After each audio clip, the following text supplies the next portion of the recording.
ASMR. 안녕하세요. 오늘은 제가 마이크 윈드 스크린을 끼지 않았거든요. 그래서 바람 소리가 나지 않게 조심히 조용히 쏙닥쏙닥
보고 남편이랑 가끔 토론하고 이 정도만 하게 되더라고요. 그 다음 이야기는요, 치과예요. 제가 사실 오늘 길게 이야기를 해보려고 했는데 윈드스크린 없이 이야기를 하려니까 바람 소리가 너무 신경 쓰여서 말을 많이 못하겠어요. 자, 치과 이야기로 돌아가서 제가 요즘 그 과거에 치료했던 신경치료에 염증이 생겨서 다시 치과를 다니고 있는데요. 여러분 그거 아세요? 신경치료하고 그 위를 이제 크라운 같은 거 금리나 이빨 색깔로 요즘에 많이 덮잖아요. 덮었는데 그 밑에 다시 이제 염증이 생길 수 있다는 사실을요. 저는 한 10년 전쯤에 이제 어떤 이빨 밑을 신경치료를 다 하고 크라운으로 덮었는데 그 신경치료한 자리에 다시 염증이 재발해서 지금 그 크라운을 제거를 하고 다시 그 뿌리까지 퍼져버린 염증을 제거하고 그 위를 새로운 재료로 다시 덮는 그런 치료를 하고 있는데요. 치과 치료가 사실 제가 일전에 만들었던 그 치과 영상처럼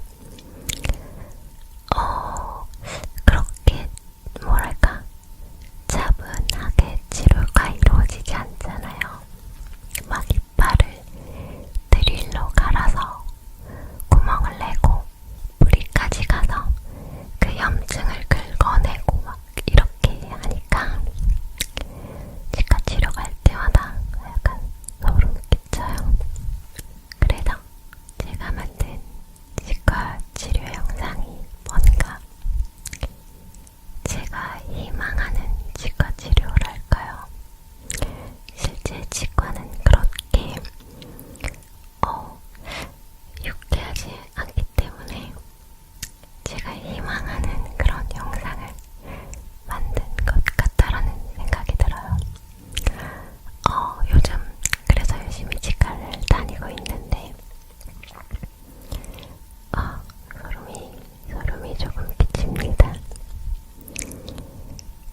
그 치과는요, 제 생각에 약간 소리가 공포스러운 것 같아요. 치과 치료할 때 보통 우리가 눈을 감고 치료를 받잖아요. 근데 들리는 소리가 조금 윙하는 공포스러운 소리여가지고 그게 저는 제일 무서운 것 같아요. 그리고 약간 억울하다고 해야 될까요? 제가 예전에 신경치료 받은 데가 또 이렇게 재발한 거니까 제가 지금 다니는 치과에서는요, 과거에 치료했을 때 그때 염증을 좀 덜 긁어낸 것 같다고, 그래서 그것 때문에 염증이 다시 재발한 것 같다고 의심이 된다고 말씀을 해주시더라고요. 물론 제 이를 관리하는 습관이 잘못됐을 수도 있는데요. 그 전에 치과가 조금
사실 미리